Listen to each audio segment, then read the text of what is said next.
नमस्कार मित्रों। हम अपने सभी लग्नों में सभी ग्रहों के फलों की चर्चा करते हुए अपने लगभग अंतिम चरण में ही पहुंच चुके हैं। आज हम पढ़ेंगे कुंभ राशि या फिर कुंभ लगन के 12 भाव में केतु के फल, जिसे अंग्रेजी में एक्वेरियस कहते हैं, जिसके स्वामी होते हैं शनिदेव। ये शनिदेव की मूल त्रिकोण राशि है और कालपुरुष की 11वीं राशि है।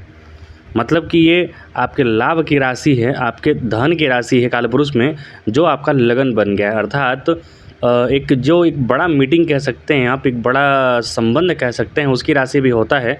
ऐसा व्यक्ति काफ़ी लंबे चौड़े संबंधों वाला भी होता है। केतु यहाँ पर क्या फल देगा, ये डिपेंड करेगा कि शनिदेव से उसका संबंध कैसा बन रहा है। अब यदि शनिदेव से उसका संबंध इस लगन में अच्छा बन रहा है तो केतु उसके बलों को या फिर उसके फलों को 5 गुना वृद्धि करने में सक्षम होता है। और यदि केतु से कहीं खराब रिलेशन बन गया तो फिर वही बर्बादी की स्थिति हो जाती है, क्योंकि शनि जो है धीरे धीरे सनह सनह कार्य करने वाला होता है और केतु कुजवत होता है, मंगल की तरह होता है, मतलब फास्ट एंड डिलीवरेबल होता है। यदि चोट चपेट लगे तो फटाफट एकदम चोट चपेट, मतलब रोज़ाना आपका एक्सीडेंट होता रहे, प्रतिदिन कहीं हाथ पैर वगैरह में चोट लगता रहे, और वो ज़्यादा चोट भयंकर भी होता है। तो केतु का यहाँ पर फल बड़ा अप्रत्याशित होता है। आइए जानने का प्रयास करते हैं 12 भाव में क्या फल देता है। केतु यदि लगन में ही आकर बैठ गया है तो शनिदेव के घर में जाकर बैठा है। शनिदेव यहाँ पर लग्नेश हुए। यदि शनिदेव साथ में बैठे हों या फिर शनिदेव कहीं से देख रहे हों, तब तो अच्छा फल होगा। व्यक्ति हिम्मती होगा, बड़ा धैर्यवान होगा, तीव्र बुद्धि वाला होगा। वह अपने बुद्धि विवेक द्वारा कठिन से कठिन कार्य को भी बड़ी आसानी से कर लेता है, कम मेहनत से अधिक धन की प्राप्ति कर लेता है और एक अत्यंत प्रभावकारी व्यक्ति के रूप में स्थापित होता है। ये अच्छे फल होंगे। मतलब कहीं से भी शुभ ग्रह, मान लीजिए शनि से भी अगर वो दृष्ट नहीं है या फिर शनिदेव साथ में नहीं बैठे हैं, लेकिन इस कुंडली में बुध कारक ग्रह है, शुक्र कारक ग्रह है और बृहस्पति अगर बैठे तो थोड़ा कंट्रोल ज़रूर कर देंगे यहाँ पर, क्योंकि बृहस्पति इस कुंडली में महाधनी योग बनाते हैं। तो उनके साथ भी अगर केतु यहाँ बैठ गया तो अच्छा फल देगा, धैर्यवान बनाएगा, मेहनती बनाएगा, बुद्धि विवेक वाला बनाएगा, क्योंकि केतु मेहनती बचपन क्या बोलते हैं जन्मजात ही होता है। लेकिन यदि थोड़ा ख़राब फल हो जाए तो याद रखिए, शरीर में चोट चपेट घाव वगैरह लगते रहते हैं और उसके चिन्ह भी बन जाते हैं व्यक्ति में। प्राय वो देखने को मिलेंगे कि मुंह पर, आंख पर, कहीं चेहरा पर चोट लगा हुआ है, जिससे शारीरिक सुंदरता में थोड़ी कमी आ जाती है।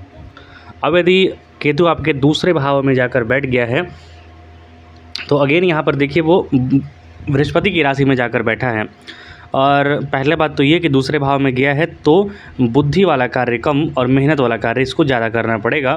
व्यक्ति कई खतरों के बाद कुछ सफलता प्राप्त करता है, मानसिक तनाव रहता है और घर में वैमनस्यता की भावना रहती है। कारण ये है कि बृहस्पति यहाँ पर सामान्य मार्केस होते हैं, और सामान्य मार्केस क्योंकि दूसरा भाव जो होता है वो सामान्य मार्केस का भाव होता है, वहाँ पर जाकर बैठना मतलब चोट चपेट झंझट खटपट तनाव वगैरह ये सब बना रहेगा जीवन में।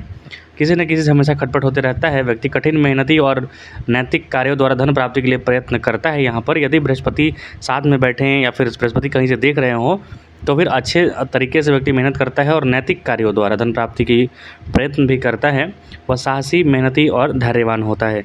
केतु के ज़्यादा फल जो डिपेंड करते हैं ना, वो साथ में कौन बैठा है। साथ में अगर जैसा बैठा है वैसा फल होगा। केतु यदि अकेले बैठे तब तो बड़ा बेकार फल देता है यहाँ पर, ये देखने की बात है। अब यदि केतु आपके तीसरे भाव में जाकर बैठ गया है तो देखिए तीसरे भाव में केतु जाकर बैठा है, वो भी 1 नंबर में। 1 नंबर मतलब मेष, मतलब कि अग्नि तत्व की राशि में जाकर केतु बैठा है। तो यहाँ पर साहस में सब जो होता है और पराक्रम में अत्यधिक वृद्धि कर देता है, अप्रत्याशित वृद्धि कर देता है। साथ ही साथ व्यक्ति भोग विलास की ओर भी चला जाता है, तो भोग विलास पर अत्यधिक धन खर्च करता है। यहाँ तक कि अपनी भूमि ज़मीन आदि भी बेच देता है अपने होशो हवास में। मतलब कि जो होता है ना कि हम बहुत ज़्यादा खर्च कर रहे हैं दिखावटीपन में, वैसे चीज़ों में वो अपने भूमि ज़मीन घर वगैरह भी बेचने का भी नौबत आ जाता है। लेकिन जैसे उसकी बाद में नींद खुलती है, बाद में जब उसे पता चलता है क्या कर दिया है, तो मन ही मन बड़ा दुखी होता है। ऐसे व्यक्ति में साहस और धीरज से काम लेना चाहिए। यहाँ पर धैर्य रखना चाहिए, समय दीजिए किसी भी चीज़ को। आप अपनी कोई भी जो डिसीजन ले रहे हैं उसको तुरंत ना लें, उसको समय दें। ऐसे व्यक्ति के पराक्रम में घोर वृद्धि होती है, शत्रु इसके स्वतः समाप्त तो हो जाते हैं। पुरुषार्थी होता है, परिश्रमी होता है, हिम्मती, धैर्यवान, उद्योगी होता है। हालांकि भाई बहन के सुख में अभाव होता है, क्योंकि केतु जहाँ बैठता है वहाँ कुछ ना कुछ कमी ज़रूर कर देता है। तो ये भाई बहनों की भी राशि है, तो वहाँ पर कुछ ना कुछ कमी ज़रूर कर देगा। अत्यधिक पराक्रम ना दिखाएं, नियंत्रित करें। अब यदि केतु आपके चतुर्थ भाव में जाकर बैठ गया है, चतुर्थ भाव में केतु जाकर बैठा है, यहाँ पर प्रायः देखा जाता है कि या तो माता या पिता, खासकर माता, लेकिन इस कुंडली के लिए पिता का भी देखा जाता है कि सुख में कमी कर देता है। उसके पास ज़मीन भवन आदि का सदा अभाव रहता है। कहने का मतलब ये है कि यदि बड़े घर में भी जन्म लिया है, उसके पास बहुत ज़मीन जायदाद है, लेकिन केतु चतुर्थ भाव में बैठा है ना, तो व्यक्ति घर में नहीं रहेगा, बाहर घूमता रहेगा, बाहर घूमने का आदी रहेगा, या फिर घर उसका ख़त्म हो जाएगा। इस तरीके की चीज़ें देखी जाती हैं, तो उसका केतु का उपाय ज़रूर करें। और व्यक्ति धन जमीन को प्राप्त करने के लिए निरंतर प्रयास ज़रूर करता है, लेकिन ग्रह अवस्था की वजह से उस पर हावी नहीं हो पाता है, उसको कंट्रोल नहीं कर पाता है। तो केतु का यहाँ पर नियंत्रण करना आवश्यक है, उसका उपाय कीजिए ज़रूर। व्यक्ति को यहाँ से माँ से हानि या समस्या उठानी पड़ती है, सदा मातृभूमि से वियोग भी हो जाता है। व्यक्ति गुप्त युक्तियों, मेहनती और हिम्मती का ज्ञाता होता है। यहाँ पर प्रायः देखा जाता है गुप्त युक्ति जो होता है ना वो, या फिर ब्लैक मैजिक वगैरह जो भी होता है, या फिर गुप्त डिप्लोमेसी, ये सब का कारक होता है, जानता है व्यक्ति, तो उसमें माहिर होता है। अब यदि केतु आपके पंचम भाव में जाकर बैठ गया है, तो विद्या, संतान, प्रेम, साथ ही साथ सूक्ष्म बुद्धि जो होता है उसका घर ये होता है, तो वहाँ से थोड़ी परेशानी मिलने चालू हो जाती है। व्यक्ति संतान सुख न मिलने के कारण दुखी या त्रस्त रहता है। वह इस क्षेत्र में पर्याप्त मात्रा में धन व्यक्ति बहुत खर्च करता है संतान प्राप्ति के लिए, या फिर संतान पर खर्च करता है। याद रखिए, ऐसा नहीं है कि एकदम संतान होगा ही नहीं। यदि संतान हुआ तो वो हो सकता है आपसे दूर रहे या फिर बिगड़ जाए, इस तरीके की स्थिति होती है, तो वहाँ पर सावधानी बरतने की आवश्यकता है। सदैव आमोद प्रमोद से दूर रहना है व्यक्ति को। यदि आप बहुत ज़्यादा आमोद प्रमोद या फिर भोग विलास में डूबे, तो यहाँ पर स्थिति गड़बड़ हो जाएगी। सामाजिक कार्यों में दिलचस्पी आप नहीं रखते हैं, सामाजिक कार्यों से दूर रहते हैं। बेहतर आपके लिए भी यही है कि आप एकांत में अपने आप को समझें और अपनी स्थिति को समझें। ऐसे व्यक्ति को विद्याधन के क्षेत्र में बड़ी समस्याओं का सामना करना पड़ता है, उसमें शांत और विवेक की कमी बनी रहती है। वह चिंतित और दुखी, अशांत वगैरह बना रहता है, क्योंकि पंचम भाव इच्छाओं का भाव है, और बहुत ज़्यादा इच्छाएं व्यक्ति को परेशान कर देती हैं, अशांत कर देती हैं। अब यदि केतु आपके छठे भाव में जाकर बैठ गया, चंद्रमा के घर में जाकर बैठा है, व्यक्ति किसी के भी बहकावे में आ जाता है, तुरंत लड़ना झगड़ना चालू कर देता है, क्योंकि चंद्रमा है जल, और ये 4 नंबर की राशि जो है ना वो जलीय राशि है। केतु जाकर बैठा है, तुरंत किस दूसरे की भावनाओं में, दूसरे की बातों में आ जाता है, तो अन्य दूसरे व्यक्ति के बहकावे में आकर अपना हानि कर डालता है। इसके लिए आजीवन दुखी भी रहता है, क्योंकि कंट्रोल नहीं कर पाता है। किसी व्यक्ति द्वारा धोखा भी दिया जाता है ऐसे व्यक्ति को, लेकिन एक चीज़ यह है कि ऐसा व्यक्ति साहस नहीं हारता है। तो साहस नहीं हारता है, इसका मतलब ये नहीं कि बार बार धोखा खाते रहना है आपको। आप धोखा खा रहे हैं तो उसको नियंत्रित करने का प्रयास करें, सामने वाले पर तुरंत भरोसा ना करें, क्योंकि रामायण में भी कहा है कि भगवान राम ने कहा था कि हम धोखा खा रहे हैं, कोई बात नहीं, सामने वाला धोखा दे रहा है, उसका पाप का भागी वो बनेगा, लेकिन बार बार यदि आप धोखा खाएंगे तो आप मूर्ख कहेंगे। इस तरह का व्यक्ति शत्रु पक्ष से अशांत और चिंतित रहता है। मन में भय रहने के बावजूद वह साहस, हिम्मत और बहादुरी का प्रदर्शन करता है। प्रभाव बढ़ाने के लिए सदा प्रयत्नशील, सदा प्रयासरत रहता है। केतु छठे भाव में है, शत्रुहंता योग बनाएगा, लेकिन अपने आप को सिमट कर रखें, अपने आप को अच्छे से रखें। अब यदि केतु आपके सप्तम भाव में जाकर बैठ गया है, सप्तम भाव में बैठना मतलब कि यहाँ पर चतुर्थ से चतुर्थ है आपका, प्रॉपर्टी भी यहाँ से देखा जाता है, व्यापार देखा जाता है, माता का सुख यहाँ से देखा जाता है, पत्नी देखा जाता है, भारिया। तो यहाँ पर केतु बैठा है, इन सब चीज़ों में गड़बड़ कर देगा। व्यक्ति का कारोबार ठप पड़ जाता है, असाध्य रोग शरीर में चले आते हैं। पत्नी से सदा, मतलब अगर लड़की कुंडली है तो पति समझ लीजिए, पत्नी सदा वैमनस्यता बनी रहती है। ग्रह से दिवस व्यक्ति पत्नी को कष्ट होता है, व्यक्ति की पत्नी को, मतलब सामने वाला जो पार्टनर है ना उसको आपको कष्ट होगा। वो अपनी गुप्त युक्तियों और मेहनत के बल पर समस्याओं का सफाया करने में भी सफल हो जाता है। व्यक्ति यहाँ पर गुप्त युक्तियों का सहारा ले सफल होगा। और केतु सप्तम में बैठा है, तो इस तरह की है कि बिजनेस वगैरह में, मान सम्मान वगैरह में उतार चढ़ाव एकदम आते ही रहेंगे, उसमें घबराने की ज़रूरत नहीं है। केतु के थोड़े उपाय आप कर सकते हैं। केतु के उपाय में होता क्या है कि वैदुर्य रत्न जो होता है वो पहनना चाहिए, लहसुनिया जिसे बोलते हैं। लेकिन ये आप साथ में कौन सा ग्रह सपोर्ट वोट कर रहा है ये सब देखिएगा तब जाकर पहनिएगा, क्योंकि रत्न तुरंत ऐसे नहीं पहनना चाहिए। अब यदि केतु आपके अष्टम भाव में जाकर बैठ गया है तो व्यक्ति को घोर दुख और दुर्घटनाओं का सामना करना पड़ता है, क्योंकि अष्टम भाव में बैठा है और 6 नंबर की राशि में बैठा है। तो लड़ना झगड़ना, आ बैल मुझे मार वाली स्थिति इसका बना रहती है। हमेशा घोर दुख और दुर्घटनाओं का सामना करना पड़ता है। कई बार बड़ी चोरी के कारण व्यक्ति को हानि होता है, किंतु अगर आप संयम से समझदारी से कार्य करेंगे तो लाभ होगा। यहाँ पर शत्रु षड्यंत्र भी करते हैं ऐसे व्यक्ति के साथ, ये देखा जाता है। लेकिन 6 नंबर में बैठा हुआ है और केतु 6 नंबर में शत्रुहंता योग बनाता है। व्यक्ति की उम्र बढ़ोतरी, पुरातत्व शक्तियों का लाभ होता है, पुरानी चीज़ों का लाभ होता है, पुरातत्व शक्तियों का लाभ होता है। लेकिन कभी कभी उसे नुकसान भी उठानी पड़ती है। परेशानियों के हल हेतु गुप्त युक्तियों का सहारा लें। गुप्त युक्ति यहाँ पर कहने का मतलब ये है ना कि डायरेक्ट सामने से ना लड़ें, पीछे से। जैसे कि बहुत बार देखेंगे कि सामने कोई बड़ा मंत्री है, बड़ा आदमी है, बड़ा कुछ भी है, तो आप उससे डायरेक्ट नहीं लड़ सकते हैं। आप इनडायरेक्टली लड़िए, गुप्त डिप्लोमेटिक तरीके अपनाइए। अब सामने बहुत बड़ा तांत्रिक आपके ऊपर कोई कार्य कर रहा है तो आप उससे लड़ नहीं सकते हैं ना सामने से। आप उसके उपाय कीजिए, हनुमान जी के शरण में जाइए, कहीं माता जी के शरण में जाइए, लेकिन आप तांत्रिक से लड़ नहीं सकते हैं सामने से। जाएंगे तो आपको नुकसान उठाना पड़ेगा। यही सब गुप्त युक्तियाँ होती हैं। आजकल की स्थिति ये है कि इतना ज़्यादा दूसरे धर्म के लोग बढ़ गए हैं जिनकी आत्मा को शांति मिलती नहीं है, तो प्रेत आत्मा, भूत आत्मा घूमते रहता है।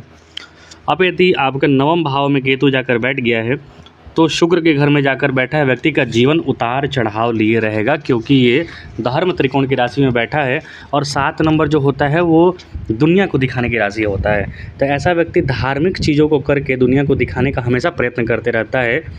वह बार प्रयत्न करता है कोई कार्य करने को, लेकिन उसे पूर्णतः सफलता नहीं मिल पाता है। परिश्रम ही उसे सुखी प्रदान करता है।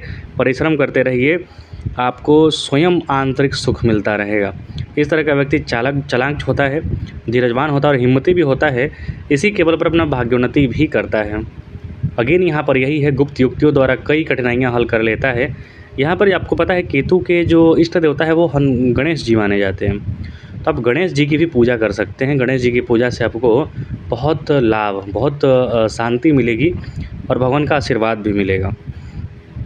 अब यदि केतु आपके 10वें भाव में जाकर बैठ गए हैं, 10वें भाव में केतु का बैठना, और वो भी यहाँ पर गुप्त भाव में बैठे, मतलब 8 नंबर जो होता है ना, जहाँ भी होता है वहाँ पर थोड़ी गुप्तता लाता है। व्यक्ति अपने बारे में, अपने कार्य के बारे में, अपने नाम यश वगैरह के बारे में बताने की कोशिश नहीं करता है कहीं पर क्या कार्य करता है, उसको छिपाने का प्रयत्न करता है। व्यक्ति के पिता का सुख नहीं मिल पाता है, सरकार की तरफ से कुछ न कुछ परेशानियाँ बनी रहती हैं, व्यावसायिक हालात ठीक नहीं रहते हैं।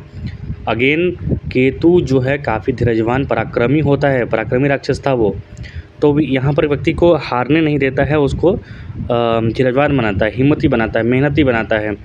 और जब आप डायरेक्ट ना लड़ सकें तो गुप्त युक्तियों का सहारा लें, अपनी कठिनाइयों पर विजय प्राप्त करें। अपनी उन्नति के लिए व्यक्ति सदैव प्रयत्नशील रहता है। याद रखिए, राक्षस गण के लोग जो होते हैं ना, या फिर राक्षस प्रवृत्ति के लोग, जो क्रूर ग्रह है, क्रूर ग्रह उपचय भाव जैसे कि 3, 6, 10, 11 में अगर बैठे तो व्यक्ति कभी भी हार नहीं मानता है। कार्य करने के लिए, सफलता प्राप्त करने के लिए प्रयत्नशील जरूर रहता है। तो ये अच्छा चीज़ भी होता है, व्यक्ति को प्रयत्नशील रहना चाहिए, हार नहीं मानना चाहिए। 11वें भाव में केतु जाकर बैठ गया है, बृहस्पति के घर में जाकर बैठा है, धर्म त्रिकोण की राशि में जाकर बैठा है। तो व्यक्ति को जो धन क्षेत्र है वो अभीष्ट लाभ प्राप्त होता है, बहुत अच्छे से आसानी से धन प्राप्त हो जाता है। बस धार्मिक कार्य करते रहिएगा। पत्नी के स्वास्थ्य के कारण दुखी और चिंतित रहता है। अपने पत्नी का, अपने दाम्पत्य जीवन का थोड़ा ध्यान रखें यहाँ पर, क्योंकि यहाँ से नवम दृष्टि पड़ेगी 7वें भाव पर, तो ध्यान जरूर रखिएगा। दृष्टि वाली चीज़ें मैं ज़्यादा नहीं बता पाता हूँ, लेकिन फल उसका ज़रूर मैं ऐसे ही बता देता हूँ। व्यक्ति कभी कभी अचानक धन प्राप्त कर लेता है, क्योंकि 11वें में केतु बैठा है। केतु अचानक होने वाली चीज़ों का कारक होता है। अपनी उन्नति के लिए धैर्य एवं साहस का उपयोग करता है। उसका दाम्पत्य जीवन सदा बना रहता है, मतलब अच्छा बना रहता है। याद रखिएगा, बस पत्नी का या फिर अपने सामने वाले पार्टनर का स्वास्थ्य का थोड़ा ध्यान रखिएगा। केतु यहाँ पर 11वें में बैठा है तो आपको हमेशा लाभ के मार्ग, अचानक से लाभ के मार्ग खोलता रहेगा। धर्म पर ध्यान रखें, धर्म को मानने पर विश्वास रखें, आडंबर ना करें। अब यदि केतु आपके 12वें भाव में जाकर बैठ गया है तो ये शनि, जैसे 11 नंबर के मालिक शनि हैं तो 12वें नंबर के मालिक यहाँ पे शनि, मतलब यहाँ पर जो लगन के स्वामी हैं और 12वें के जो स्वामी हैं वो दोनों शनि ही हैं। शनि के घर में जाकर बैठा है, व्यक्ति के बनते कार्य में बाधा उत्पन्न हो जाती है, व्यक्ति हमेशा परेशान रहता है। मोक्ष त्रिकोण की मोक्ष के जो घर है 12वां, वहाँ पर जाकर केतु बैठा है तो आपके कार्य जो हैं वो बड़े बिगड़ेंगे, वहाँ पर परेशानी आएगा। लेकिन एक चीज़ यह भी है, क्योंकि ये शनि का अपना घर है तो व्यक्ति में चतुर्य बल दे देता है, जिससे कि व्यक्ति अपने कार्य को, अपने होने वाले नुकसान को संभालने की कोशिश करता है, अपना जीवन स्तर उठाने में अंततः व्यक्ति सफल हो जाता है। यहाँ पर आप देखेंगे बहुत संघर्ष कर रहा है, बहुत गरीबी में जी रहा है, लेकिन धीरे धीरे करके अपने जीवन स्तर को संभाल लेता है, उठा लेता है। खर्च बहुत ज़्यादा होता है ऐसे व्यक्ति का, जिसके कारण हानि उठानी पड़ती है स्वास्थ्य वगैरह पर, हॉस्पिटल वगैरह पर, धन वगैरह पर खर्च हो तो आप याद रखिए किसी गरीब की मदद कीजिए, किसी छोटे की मदद कीजिए। और यहाँ पे थोड़ी गलती मिस्टेक ये हो गई है कि पंचम दृष्टि जो है चतुर्थ भाव पर पड़ेगी, लेकिन मैंने पंचम पे दिखा दिया है, वो आप थोड़ा देख लेंगे। और ये ब्लंडर ही हो गया है, मतलब पंचम दृष्टि पड़ेगा जहाँ 2 नंबर लिखा हुआ चतुर्थ भाव, सप्तम दृष्टि पड़ेगा जहाँ 4 नंबर लिखा हुआ है जो सही है, और जो नवम दृष्टि पड़ेगा जहाँ पर 6 नंबर लिखा हुआ अष्टम भाव वहाँ पड़ेगी। मतलब ये आपके जो मोक्ष त्रिकोण की राशि होती है उसको एक्टिवेट करके रखेगा। तो धन खर्च वगैरह पर याद रखिए, उस पर नियंत्रित कीजिए, अपने स्वास्थ्य पर ध्यान रखिए, और जो गलती है उसके लिए क्षमा कीजिएगा, हम आगे से इसका ध्यान रखेंगे। ये केतु का अगला जो वीडियो होगा वो लास्ट वीडियो होगा इस चरण में। कृपया चैनल को लाइक और सब्सक्राइब जरूर करें, कुछ त्रुटि हो तो आप कमेंट बॉक्स में लिखें, और कृपया अपना आशीर्वाद प्यार ज़रूर दें। कृपया चैनल को लाइक और सब्सक्राइब जरूर करें। जय हिंद।